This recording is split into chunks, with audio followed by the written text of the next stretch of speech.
Welcome to Amy's Bookshelf Reviews podcast. It is a spin-off of the website and book review site of Amy's Bookshelf Reviews. Amy's Bookshelf Reviews podcast is about book reviews, a writer's muse, a book's peruse, author interviews, and literary news. Welcome to the new year, where new things may happen with this. I hope you all enjoy, and thank you for listening. Good evening, listeners. I'm Amy, and welcome to Amy's Bookshelf Reviews podcast. Today I have authors Brian and Cameron Santana. So why don't you please introduce yourself and let the audience know how they can connect with you. Hi, my name is Brian Santana, and I'm a university professor and author, and your listeners can connect with me on X, and if they search for Brian Santana, it'll pop up as one of the verified accounts. Great. Cameron? Hi, I'm Cameron Santana. I'm the cop in the book, and you can connect with me on X at Santana Brothers True Crime, and also on Instagram at Santana Brothers True Crime. Great. So, let's remind, why don't you tell the audience what book that you're promoting and how you started putting it together, the two of you. So this is the book is called A Murder on Campus, The Professor, the Cop, and North Carolina's Most Notorious Cold Case. And the project originated with me while I was a student at the University of North Carolina, Asheville. I was an undergraduate drama major in 1999, and this book really started because my first day in college, what's most memorable about to me now was that it was also the first day I learned about the murder of another drama student named Virginia Olsen. And so this was, I found myself in the main theater of Carol Belk at UNC Asheville, which is where their plays were performed before a class. And I was standing there looking at a picture that was about 4 feet tall. It's the image that's on the cover of the book, if your listeners pick up the book. And a student came up to me and said, that's Virginia Olsen. She died here a long time ago. Later during the year, someone else said, well, that's Virginia Olsen was actually murdered, and she was murdered in the theater.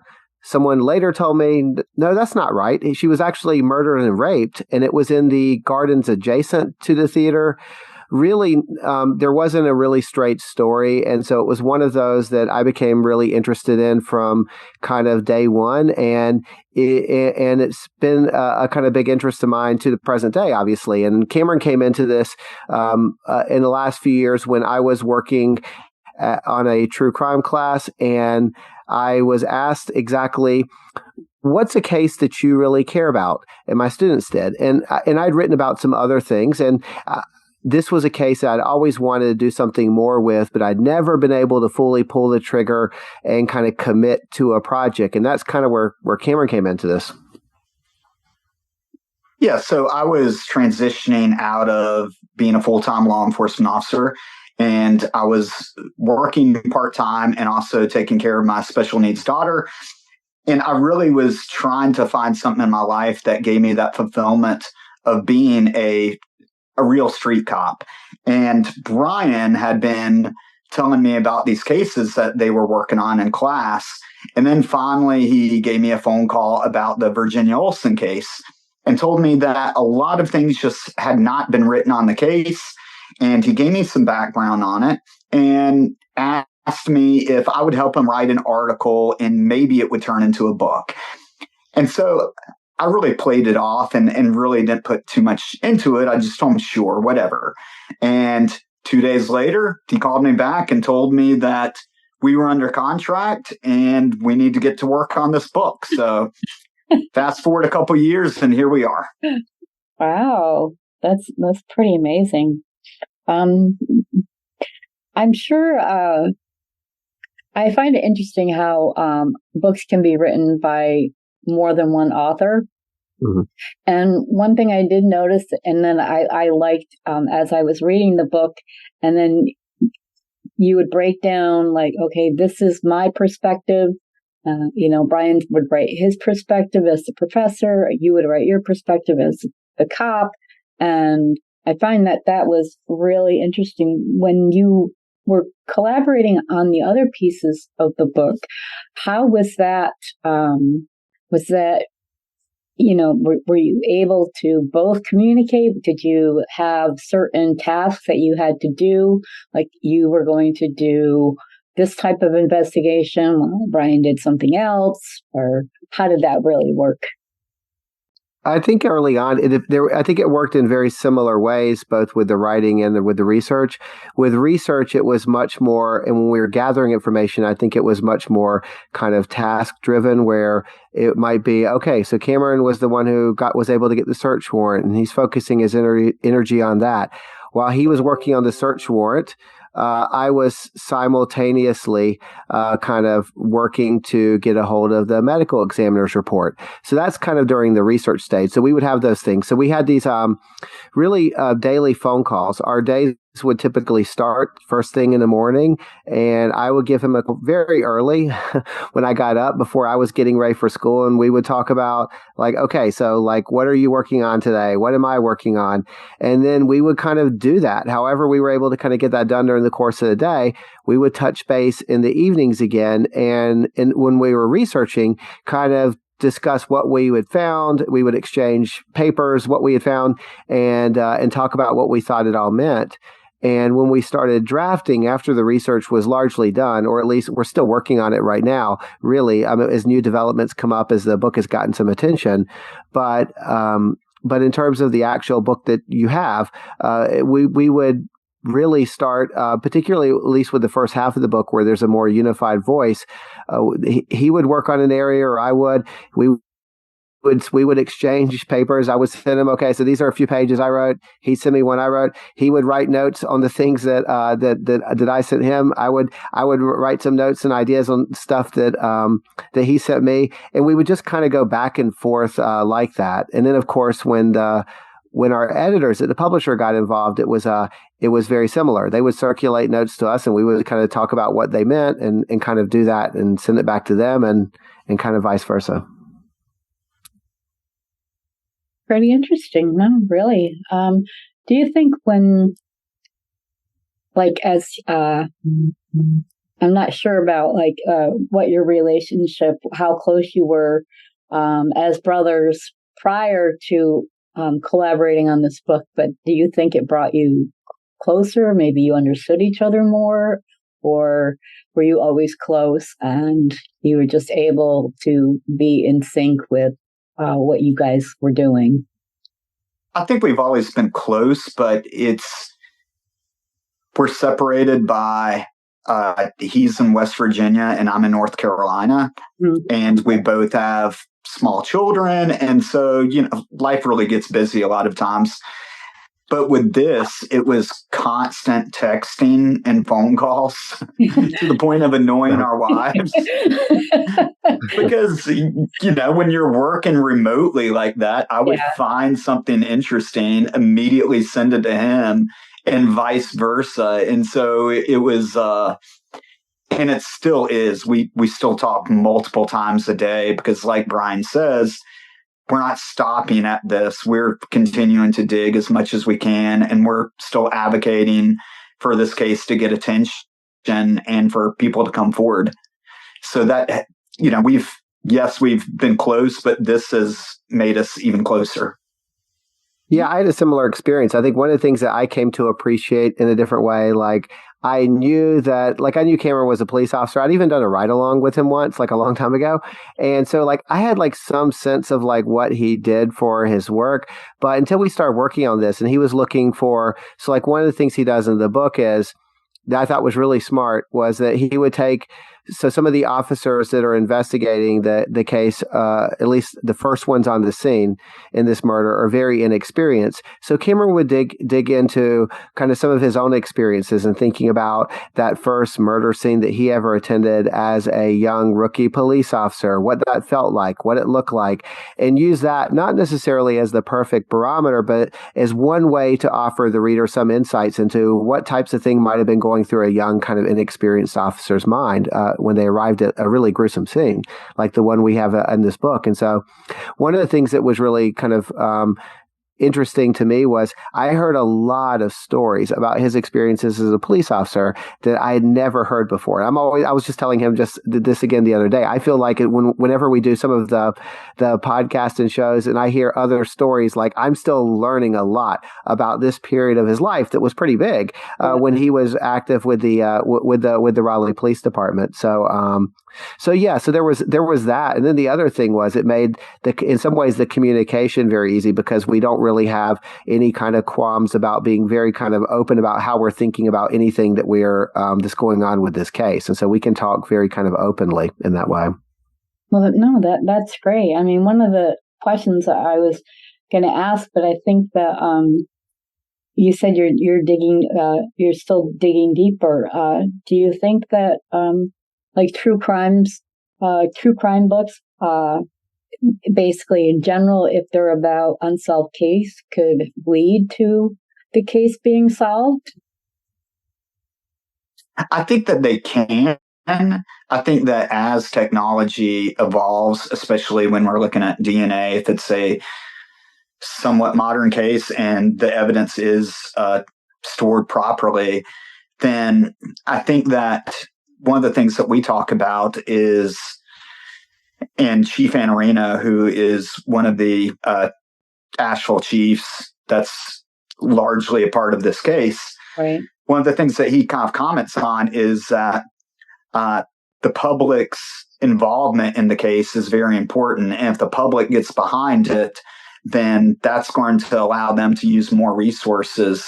And I think that that's something that applies today is that you've got a lot of private labs that are working with DNA, and it's continuing to evolve.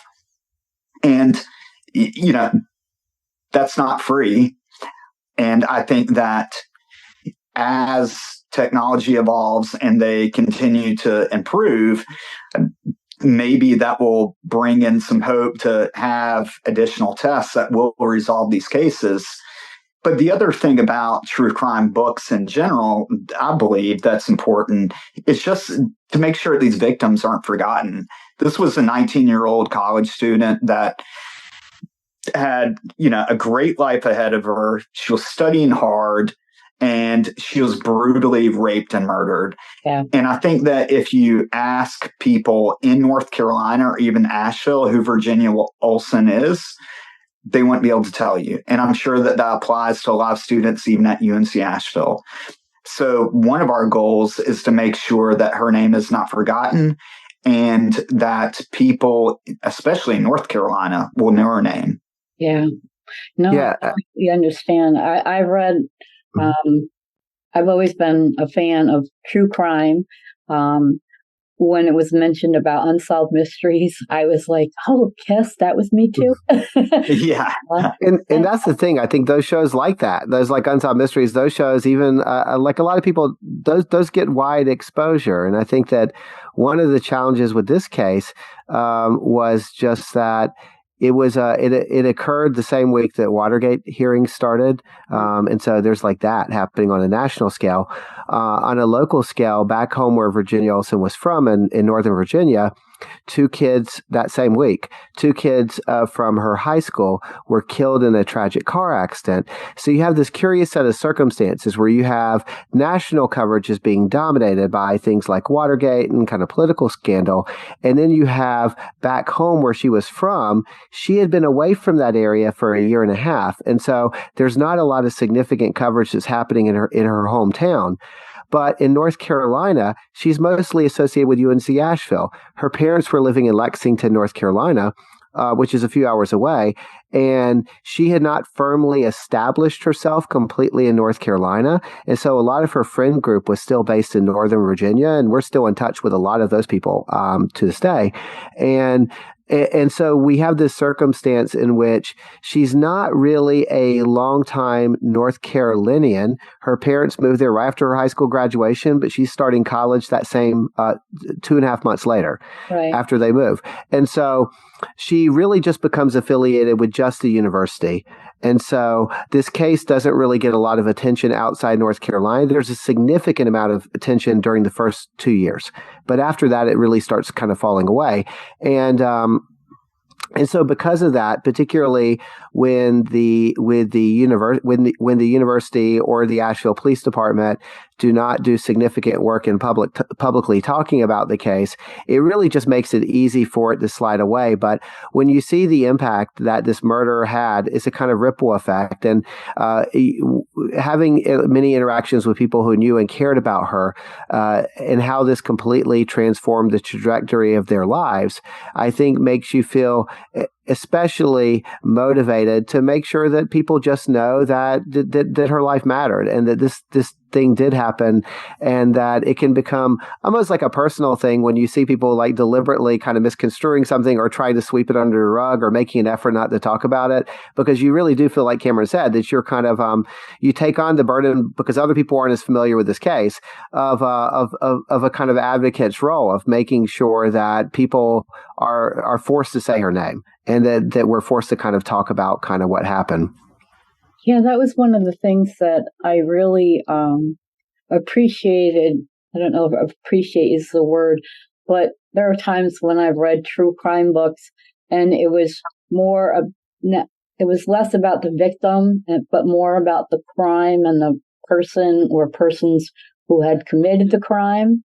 And I always the thing I look for is, knowing who the victims were, and how much, and no matter what their status in life was, every life is important. So, and if someone loses that, then they can, I think it's great for people to be reminded.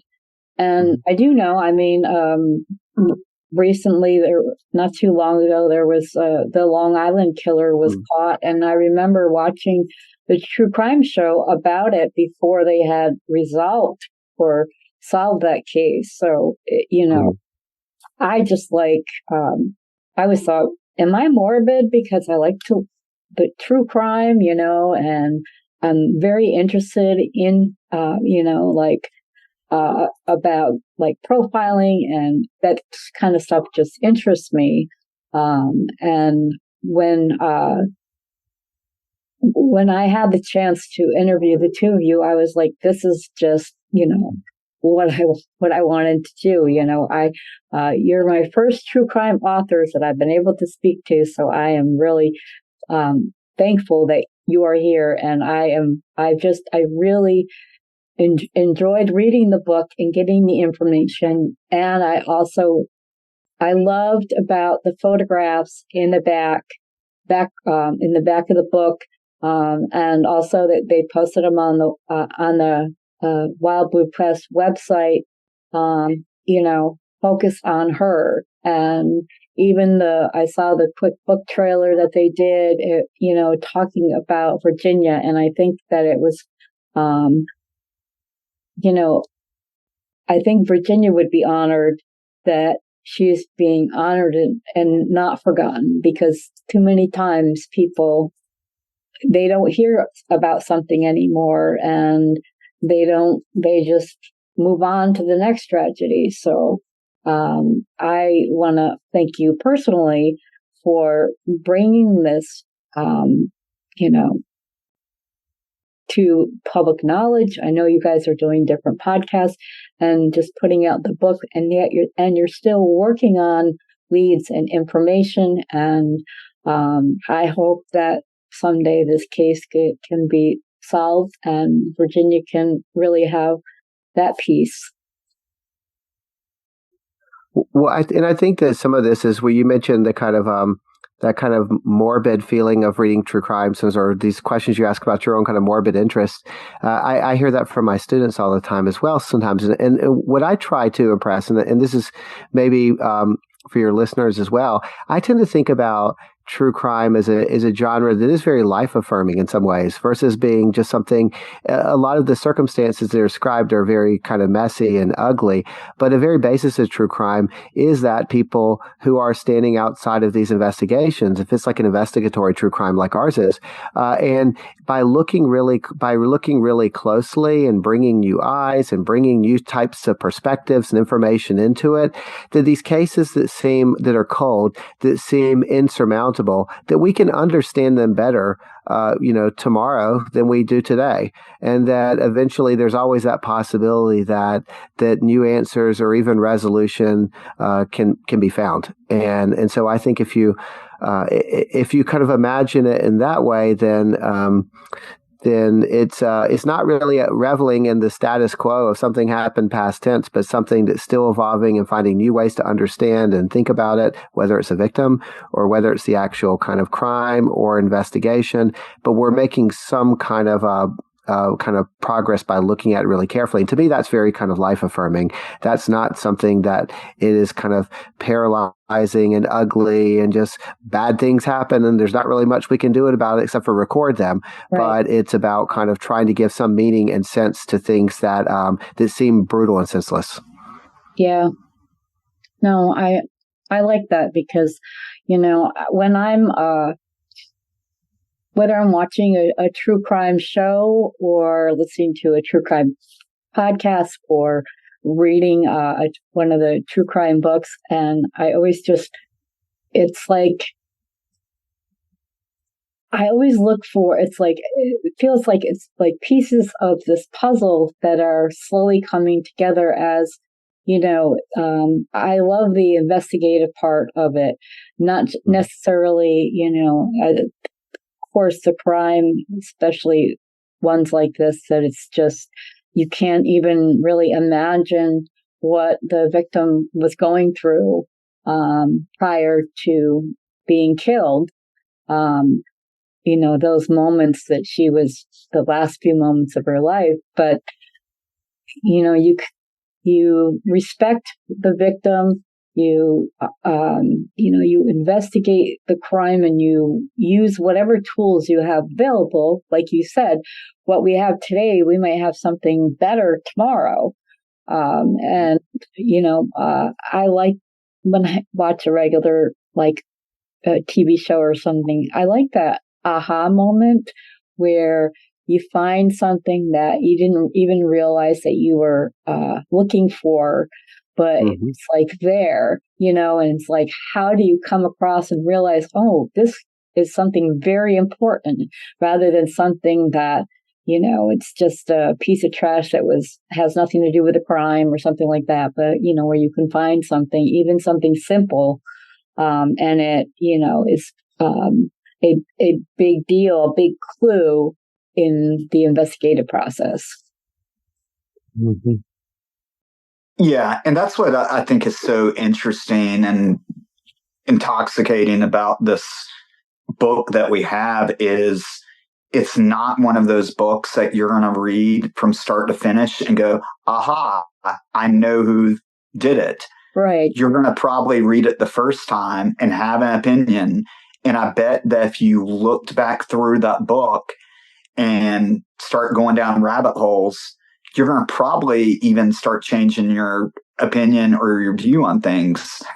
That's something that happened with me and Brian throughout this entire process, where we thought, oh, if we just get the search warrant, then we'll have it solved. And then we got the search warrant and we were super happy with the details that provided.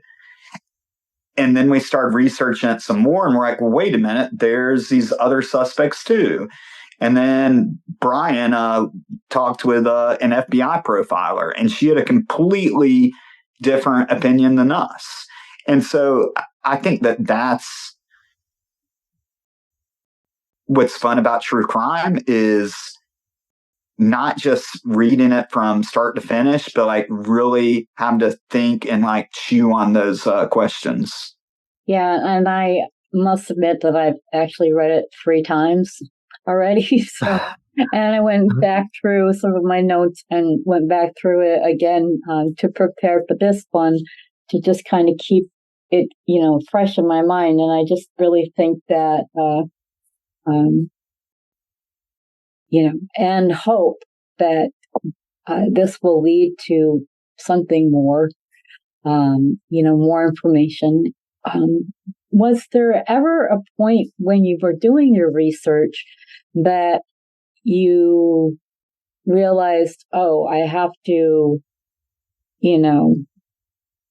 like there's some research or information you had gotten, but then you realized that you needed to, I don't know, stop at a certain point because you can go down that rabbit hole when you're doing research, whether it's for true crime or any other type of genre where you're doing research. Sometimes you got to say, okay, I got to take a step back, and this is what I know. This is the facts, and there's stuff that you found, but it really just ended up not being relevant to what you were, Virginia story that you were telling, or some of the other victims from other crimes that were either associated or not associated. Yeah, there was a lot of there were a lot of things that developed, particularly about just some of the people that pop up in our book. There were a lot of details that weren't immediately relevant, especially when we were talking about the historical investigation, into Olson's case, right. that were kind of they were not fully developed in the actual book. And then yeah, to your question, I do think that you can go down these rabbit holes potentially forever. After we had the full manuscript in, there'd be these different kinds of leads or things that were kind of dropped in that didn't really lead us to they weren't leading us to an endpoint. So it's not like there's some big revelation at this moment as I'm talking to you that we have that's substantially different from the book. But there would be these little details that just gave you slightly different ways to think about people or kind of events that pop up in our book that we were not aware of then. And I do think at a certain point in time, you recognize that, a story is something with a beginning, middle, and end, though not necessarily in that order, and a point attached to it. Yep. And the end in this particular story was not obvious. So it wasn't that we were the kind of end was that every question was leading to even more questions. And so at least one way to contain that was to consider the second half of the book where we were looking at different theories.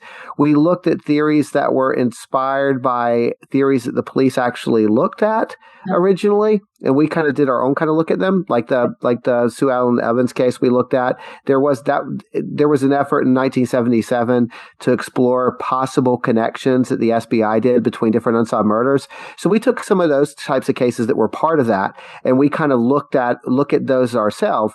But then we also took some community rumors, things that have been floating around Asheville for a while, and said, look, this is a case that's been widely misunderstood. Let's take some of these major rumors and try to understand where they came from, and in some cases debunk them. And then also working to kind of develop our own theory based on what can actually be known about that original investigation, and at the moment we were writing, what we thought was the kind of likely what likely happened, but also kind of leaving room that here's questions that we are still trying to figure out and answer, with a hope that we are inviting readers who read this book to potentially either come forward with new information that they have, or to engage and give us different ways to think about it. We are very open to that.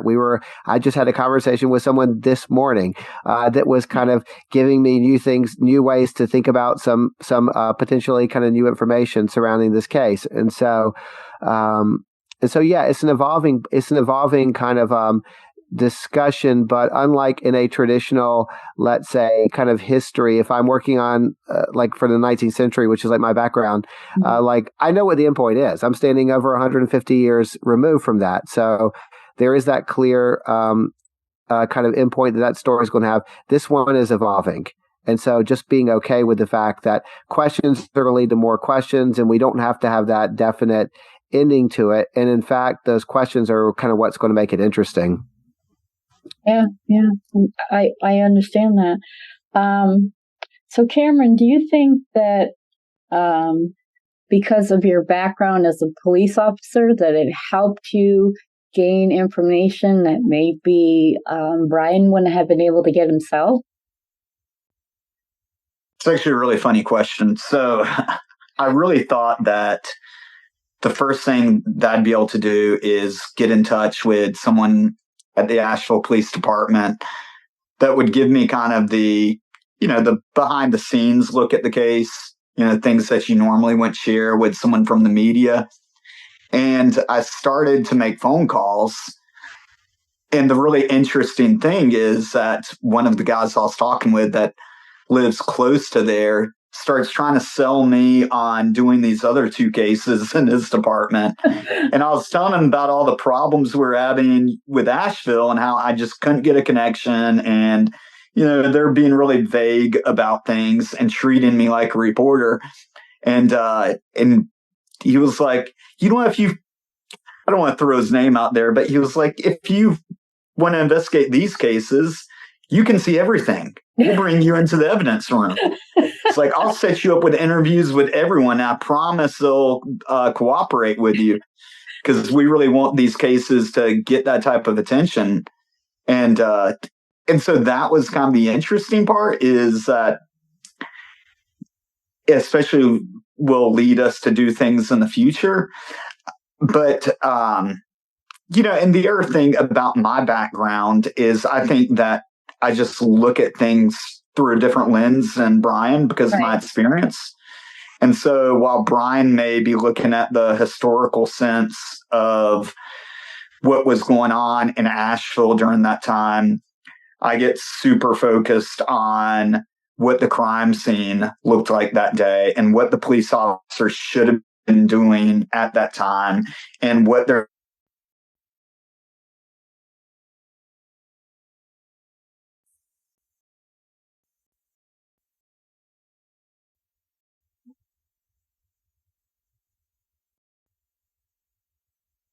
Yeah, there was a bit of a freeze, but Oh, okay. I didn't know if that was me or what. if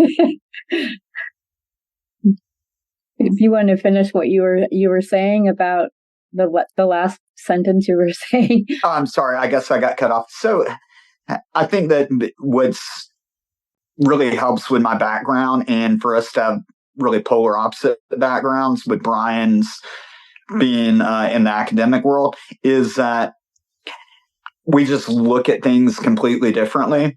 And some of the things that Brian would help out from being on kind of like that public side of research is I'd never done Freedom of Information Act request and those type of things because in law enforcement, I would just go into a database or I would just call the department that I needed the document from. Or with Raleigh, we had it's called the Raleigh Intelligence Center, where they've got a handful of detectives and some non-sworn personnel that do nothing but research for you.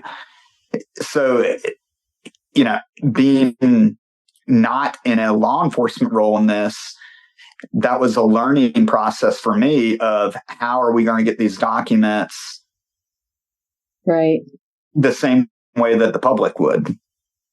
Yeah.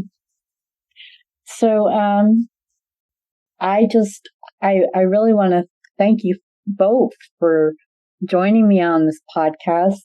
If you have any final thoughts that you want to share with the audience before we close out.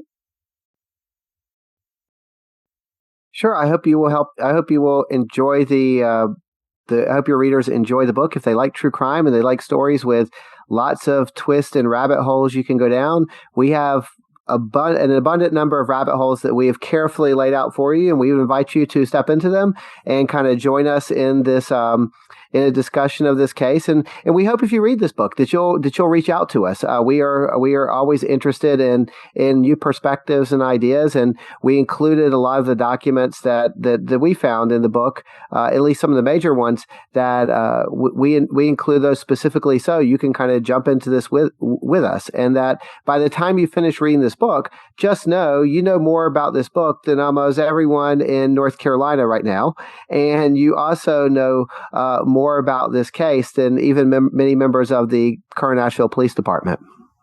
Wow. Any final? Yeah, I'm going to piggyback off what he said. And that's one of the purposes of this book that we wanted to do, or one of the goals, was to give the reader as much information as possible. And that's why we felt so strongly about putting the search warrant, the medical examiner's report, a timeline. All of that is unredacted. The timeline is the best that we can, figure out and what's been reported. And we would love to hear people's point of view. And if they've got something else that they've heard, or they've got a tie to some of the people in this book, we would love for them to reach out to us. And again, you can reach out to us on X at Brian Santana, or you can reach out on X at Santana Brothers True Crime, or Instagram on Santana Brothers True Crime. And just so the audience knows, those links will also be in the description of this podcast. So I want to thank you both for being on the show. And to conclude, if you wish for you or your book to be on the show, go to amysbookshelfreviews.com/podcast. Thank you for listening. Be safe and be well. Thank you for listening to Amy's Bookshelf Reviews. If you are looking to be on the podcast or looking for a book review, you can go to amysbookshelfreviews.com and look for the appropriate navigational menu. Again, thank you all for listening and being a supporter of this podcast and of the Amy's Bookshelf Reviews professional reviewers of books and audiobooks. Thank you all. Be safe and be well.